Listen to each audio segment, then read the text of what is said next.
guru? Ya, salam sehat buat kita semua. Puji Tuhan untuk siang hari ini, di mana Tuhan memberikan kita kesempatan untuk kita belajar bersama. Terima kasih untuk kehadiran Bapak Ibu Guru dalam workshop pada siang ini tentang metode mengajar guru dengan menggunakan media boneka. Maka kami juga menyampaikan salam hormat kepada Bapak Stefanus Suwandi sebagai narasumber pada siang hari ini, juga salam hormat kepada Bapak Joseph sebagai wakil kepala sekolah di SD Anugerah. Bapak Ibu, sebelum kita lebih jauh masuk dalam acara ini, mari kita lebih dahulu bersatu di dalam doa. Kita mohon Tuhan memimpin kita dalam acara kita.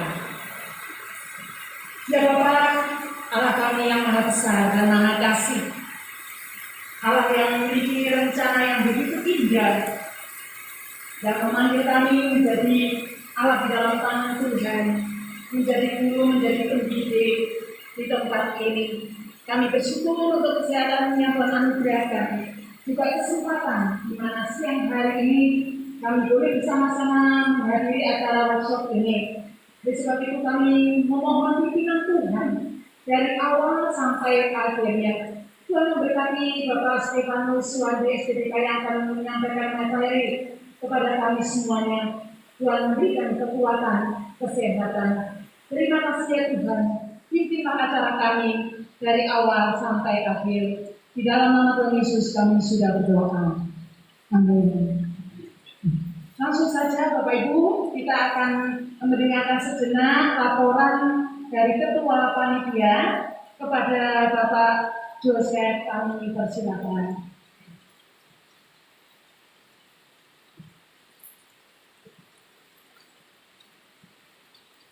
Selamat sore dan selamat siang, salam sejahtera bagi kita semua.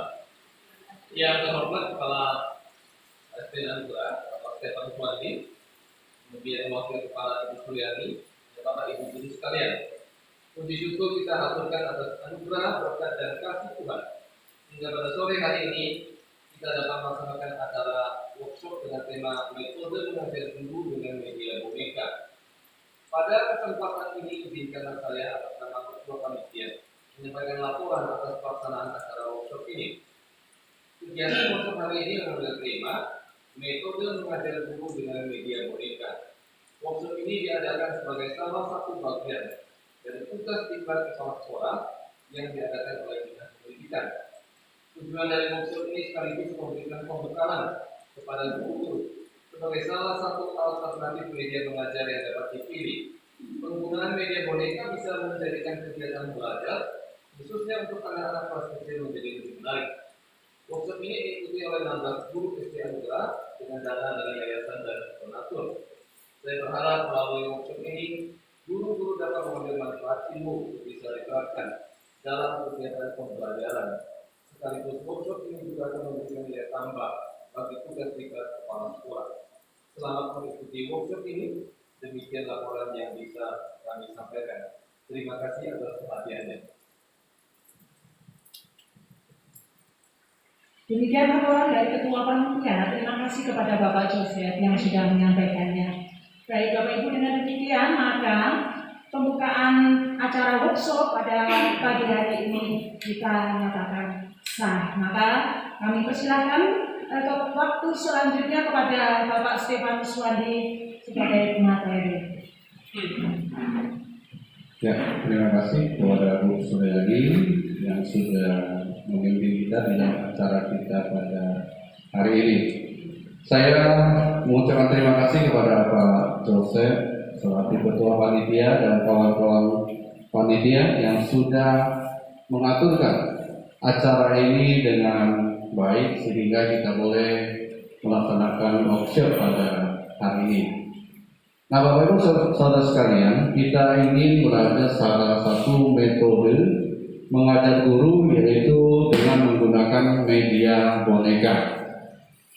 Nah, kecenderungan guru banyak memakai metode ceramah. Jadi kita ingin terus menambahkan berbagai macam metode mengajar guru.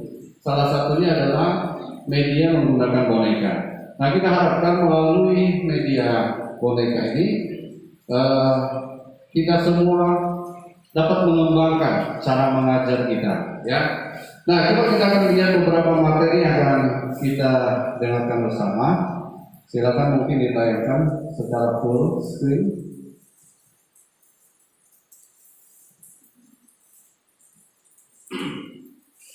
Ya, ini definisi media, ya. Jadi media boneka. Nah, kita tahu media itu adalah alat untuk menyampaikan pesan kepada khalayak atau kepada orang lain, ya. Itu adalah salah satu alatnya. Nah, jadi media boneka kalau boleh kita simpulkan adalah boneka yang dipakai sebagai alat atau sarana untuk menyampaikan pesan dari komunikator kepada khalayak, ya. Jadi kalau kita sebagai guru-guru, maka kita menggunakan media boneka ini untuk mengajar anak-anak, menyampaikan pesan yang atau materi yang ingin kita sampaikan kepada anak-anak. Nah, ini pengertiannya, ya. Selanjutnya kita lihat, kita akan melihat mengapa kita harus menggunakan boneka. Menggunakan boneka dalam mengajar pasti ada kelebihan dan kelemahannya. Ya, kita akan lihat sekilas tentang kelebihan dan kelemahannya. Nah, kelebihannya apa? Kelebihan yang pertama, peserta didik lebih fokus, ya. Mereka akan lebih memperhatikan karena melihat ada sesuatu media atau boneka bagi mereka, sehingga mereka fokus untuk mendengarkan apa yang disampaikan oleh guru. Yang kedua, membuat peserta didik antusias. Antusias ini semangat, ya. Mereka lebih terpacu untuk mengikuti pelajaran yang kita sampaikan. Dan yang ketiga, diharapkan melalui media boneka ini peserta didik lebih mudah memahami apa yang kita ingin ajarkan, apa yang materi ingin kita sampaikan. Jadi ini kelebihannya, ya. Nah, kelemahannya apa? Kelemahannya memakai media boneka ini memerlukan biaya. Tentunya harus beli bonekanya, ya. Nah, beli bonekanya biayanya juga cukup mahal. Bonekanya ada yang murah, ada yang mahal, ya, tergantung kita menggunakan. Tapi sekolah bisa menyediakan bagi Bapak Ibu sekalian. Yang kedua, memerlukan waktu, karena di dalam menggunakan media boneka ini perlu persiapan waktu yang cukup banyak supaya kita bisa memberikan yang terbaik. Khususnya bagi pemula itu perlu waktu yang jauh lebih banyak. Nah, yang ketiga, memerlukan tenaga dan pikiran, harus memikirkan, ya, alur-alur cerita dan sebagainya. Lalu kita juga pada waktu menampilkan juga perlu tenaga ekstra, ya. Nah, ini kelemahannya. Nah, Bapak Ibu sekalian, selanjutnya kita akan coba belajar bagaimana cara menggunakan boneka. Jadi boneka yang biasa digunakan di dalam mengajar ada 3 macam, ya. Ada boneka anak yang seperti itu, seperti gambar ini, dan seperti contoh yang boleh saya kasih contoh yang seperti ini, ya. Nah, ini adalah boneka anak, ya. Nah, boneka anak ini kita menggerakkan mulutnya dan juga tangannya. Nanti bisa dipasang satu alat untuk menggerakkan tangannya. Jadi kalau tidak dipasang tidak apa-apa, asalkan dia kelihatan hidup, maka media ini bisa lebih efektif, ya. Ini yang pertama. Yang kedua adalah boneka tangan yang kecil. Boneka tangan yang kecil ini tentunya mulutnya tidak bisa bergerak, tapi kita bisa menggerakkan badannya sehingga dia seperti hidup juga, ya.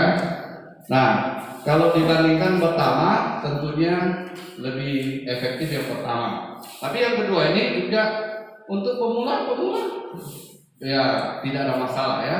Ini bisa digunakan dan lebih mudah karena kita hanya memasangkan jari jempol kita dengan jari kelingking kita di bagian tangannya supaya bisa bergerak seperti ini. Nah, lalu ada satu lagi yaitu boneka jari. Saya dulu punya, cuma saya cari-cari sudah nggak tahu di mana. Boneka jari dipasangkan di jari-jarinya, ya. Jadi mereka dengan 5 jari ini kita bisa berkomunikasi antara satu dengan yang lain. Seperti gambar yang ada di PowerPoint itu ya. Jadi bisa berkomunikasi, mereka memakai boneka jari. Jadi yang digerakkan adalah ketika karakter ini yang berbicara, maka jari itu yang digerakkan. Jadi ada 3 jenis ya.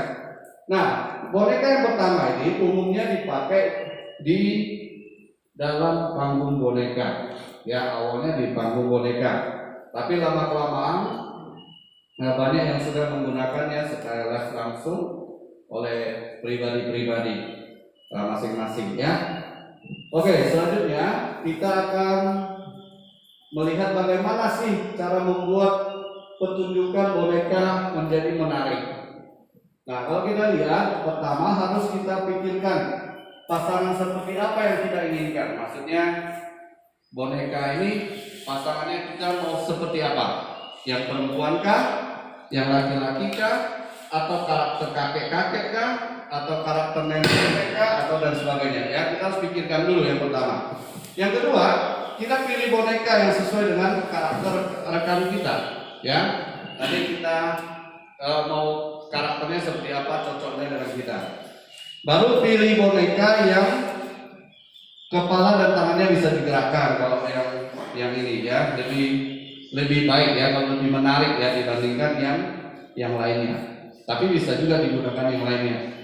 Lalu jadikan boneka itu seolah-olah memiliki nyawa atau hidup. Kita harus mainkan sehidup mungkin. Nah, ini terus harus belajar ya. Yang keempat, arahkan tatapan audien ke boneka saat boneka kita sedang berbicara. Jadi fokuskan anak-anak supaya mereka melihat bonekanya. Sebisa mungkin mereka perhatikan bonekanya, maka bonekanya harus hidup banget ya. Lalu pastikan boneka Anda terus bergerak. Nah, kalau boneka terus bergerak, otomatis anak-anak fokusnya pasti akan ke bonekanya. Nah, maka itu kita lebih baik lagi kita buat dialog yang realistis antara kita pemain bonekanya dan bonekanya. Seperti seolah-olah kita nih lagi berdialog, lagi berbicara ya antara kita dengan boneka itu. Itu lebih menarik lagi ya. Jadi kawan-kawan, ini bisa dilakukan, perlu latihan yang banyak ya. Tadi kita lihat cara-caranya menggunakan boneka ini. Ya, selanjutnya. Nah, pertama kita harus belajar dulu cara mengubah suara menjadi suara boneka atau yang sering disebut ventriloquist ya.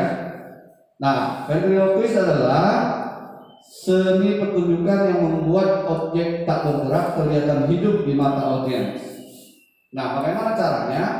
Kita harus berlatih terus-menerus supaya bisa menggunakan aksen atau nada bicara yang berbeda, sehingga berbicara dengan mulut tertutup tanpa menggerakkan area bibir, tapi suara itu muncul. Jadi seolah-olah yang berbicara adalah bonekanya. Nah, teknik ini bisa dilakukan, harus dilatih. Nah, caranya bagaimana? Coba kita lihat. Caranya, pertama kita harus belajar berbicara tanpa menggerakkan bibir dulu. Ya, masing-masing kita coba nanti ya. Berbicara tanpa menggerakkan bibir. Ya. Oh, tapi nggak gerakan bibir ya, agak susah ada masker ya. Tapi bisa dicoba itu bisa kita bicara tanpa menggerakkan bibir ya. Lalu yang kedua, belajarlah melempar suara. Maksudnya begini, suaranya itu ditekan, kita tarik nafas supaya munculnya itu pakai kekuatan diafragma. Jadi yang berbicara itu, yang mengeluarkan suara itu diafragma kita menekan, sehingga lidah kita harus ditaruh ke atas, tapi nggak sampai ke langit-langit. Ya, kita tekan ke atas tapi tidak sampai ke langit-langit, nanti keluarnya suara yang agak berbeda. Dan itu tidak perlu tidak perlu bibir bergerak. Contoh ya. Halo di mana? Halo di Nah itu sangat minim sekali. Ya kita terus belajar. Saya pun terus belajar supaya tidak kelihatan bibir kita bergerak. Nah kalau demikian, anak-anak selalu berpikir boneka itu bisa berbicara, gitu ya. Makanya anak-anak selalu tanya, Pak kok boneka bisa berbicara, gitu ya. Karena mereka pikir bonekanya yang berbicara. Nah itu berarti kita sukses, ya. Di media istilahnya perkembangan teknologi yang begitu canggih, kalau kita masih bisa memakai ini dan masih menarik bagi anak-anak, berarti kita sangat berhasil, ya. Nah maka itu kita harus belajar dengan belajar di depan kaca atau belajar coba sendiri dulu sebelum kita tampil dan sebagainya. Nah ini baru terakhir kita mengubah suara kita, ya. Ketika itu sudah bisa kita kuasai, baru kita mengubah suara. Pilihlah suara boneka dengan hati dan cermat, maksudnya sesuai dengan karakternya. Jangan pilih yang nenek-nenek tapi suaranya anak-anak, kan nggak lucu ya. Jadi harus sama juga.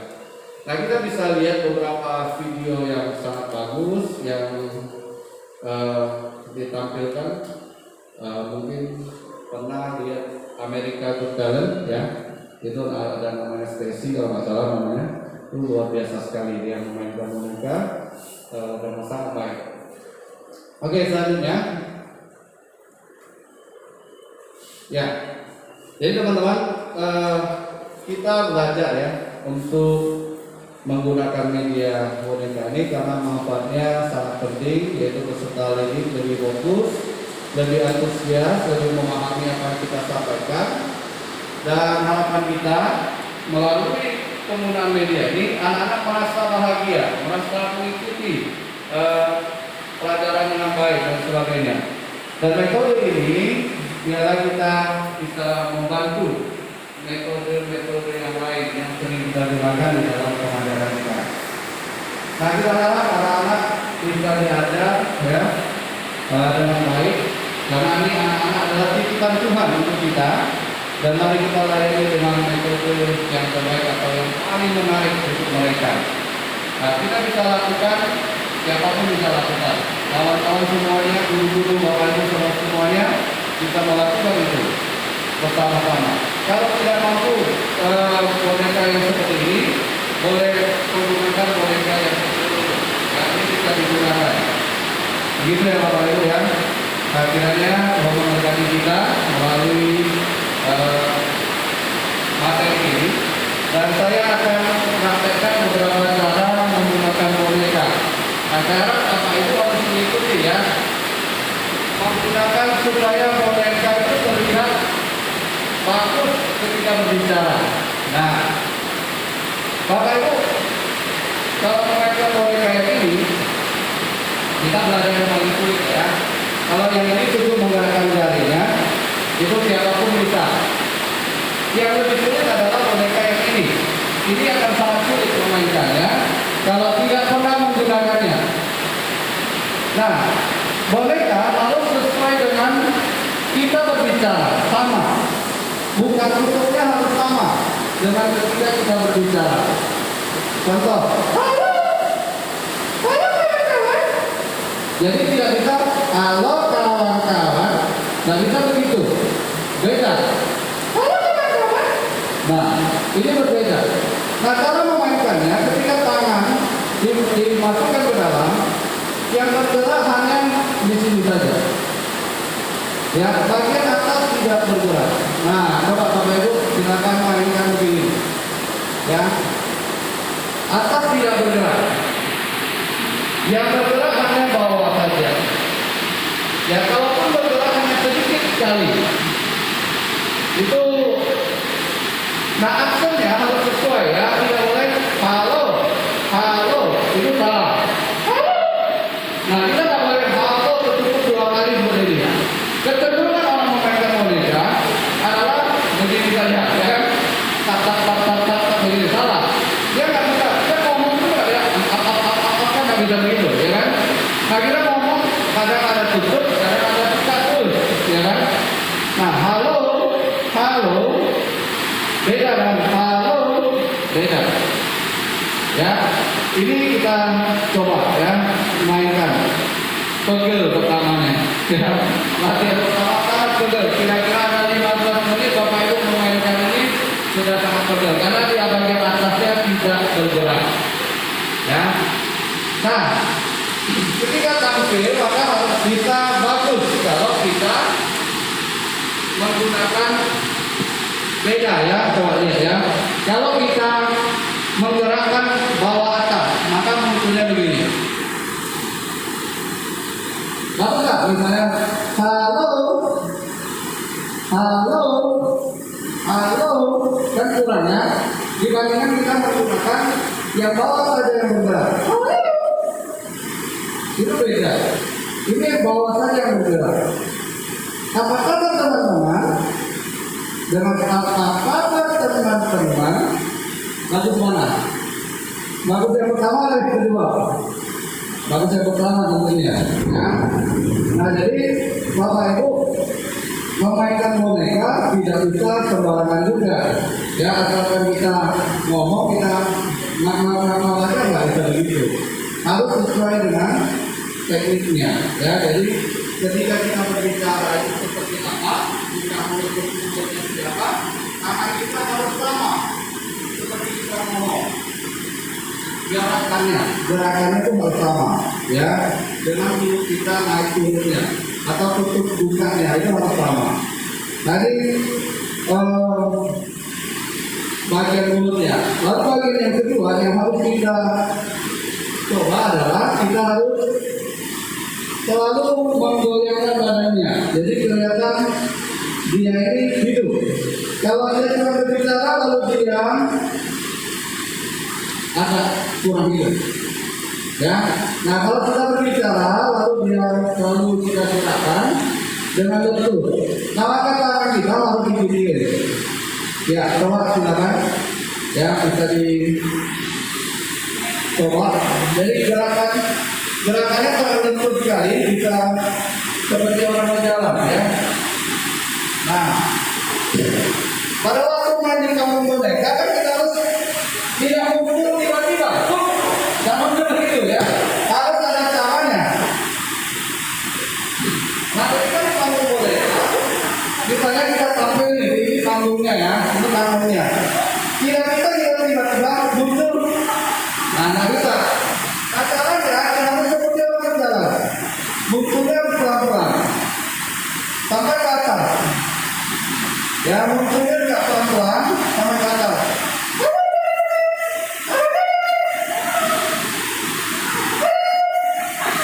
Nah ini begitu ya.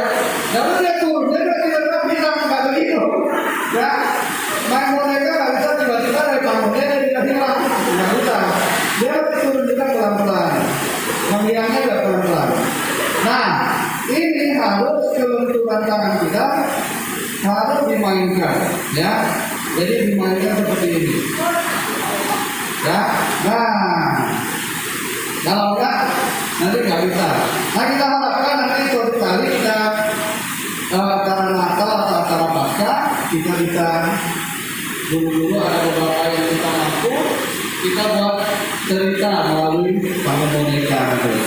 Ya, nah ini kita harapkan nanti kita coba praktekkan ya. Nah Bapak Ibu silakan mau coba pegang boneka ini untuk dicoba apa sambil berbicara.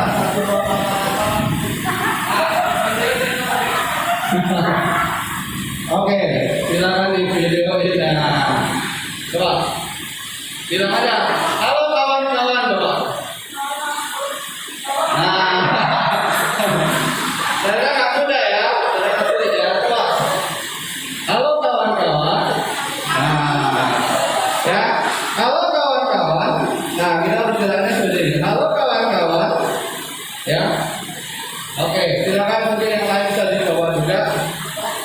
Untuk ini bisa coba. Mari kita mau coba ini juga boleh Bapak Ibu.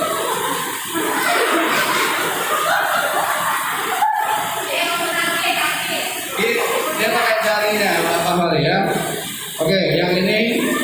Nah, silakan. Halo teman. Nah, ya. Jadi dia geraknya harus lebih lentur, lebih cepat ya. Yang lainnya mungkin mau coba yang kecil boleh Pak Sarjan. Lalu yang lainnya silakan coba semua ya. Kita praktek coba.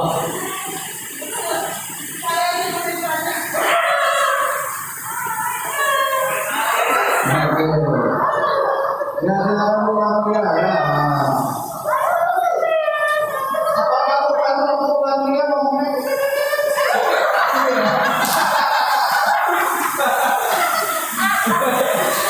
Pasti ada kurangnya ya, begitu ya. Coba misalnya bisa menggunakan coba. Pakai otak ini misalnya. Ya. Nah, seringkali juga orang nggak sadar ya, pegang bonekanya karena pegang apa, mulutnya ke atas. Jadi mau pegang boneka, seringkali yang saya lihat mulutnya ke atas, dia nggak tahu jalannya ke atas gitu ya. Nah itu harus hati-hati juga ya. Ketika kita menggunakan bagaimana kita silakan ready yang lain bisa temukan. Silakan dicoba. Ya, kalau yang kecil ini lebih mudah ya, tapi yang boneka anak itu lebih sulit.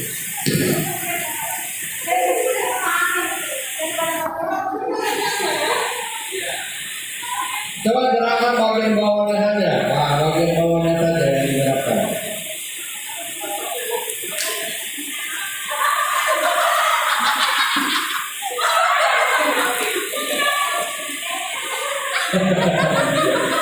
Oke. Ya, silakan dicoba ya. Coba ya.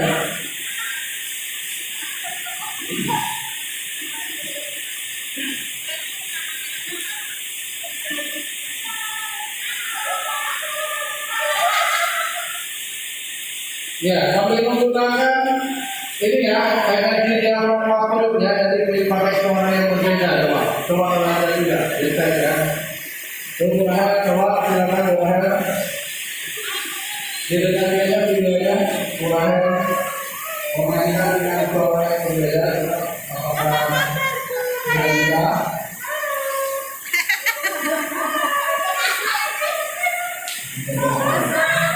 Oke.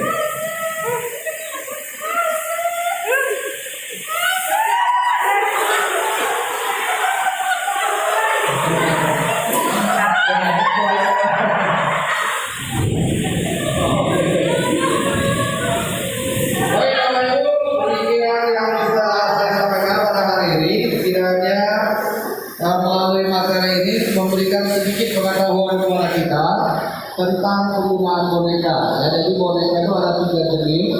Ada yang boneka jari, boneka tangan yang kecil, lalu ada yang menggunakan boneka anak, itu boneka tangan juga, tapi sudah seperti seorang anak. Nah, ini yang paling sangat efektif adalah memakai yang seperti seorang anak. Jadi kita harapkan dengan adanya boneka ini, anak-anak sungguh lebih bisa fokus, lebih antusias, dan lebih bisa memahami materi yang kita sampaikan. Sesekali digunakan dalam kelas itu sangat baik untuk kita, ya. Memang tidak boleh setiap kali mengajar pakai ini ya, tidak bisa. Tapi sesekali digunakan dalam acara yang lebih santai, materi yang lebih santai, itu akan membawa anak-anak untuk lebih dekat atau lebih bisa mengikuti materi yang kita berikan, ya. Oke, kira-kira begitu yang bisa saya sampaikan. Terima kasih. Sampai jumpa semua.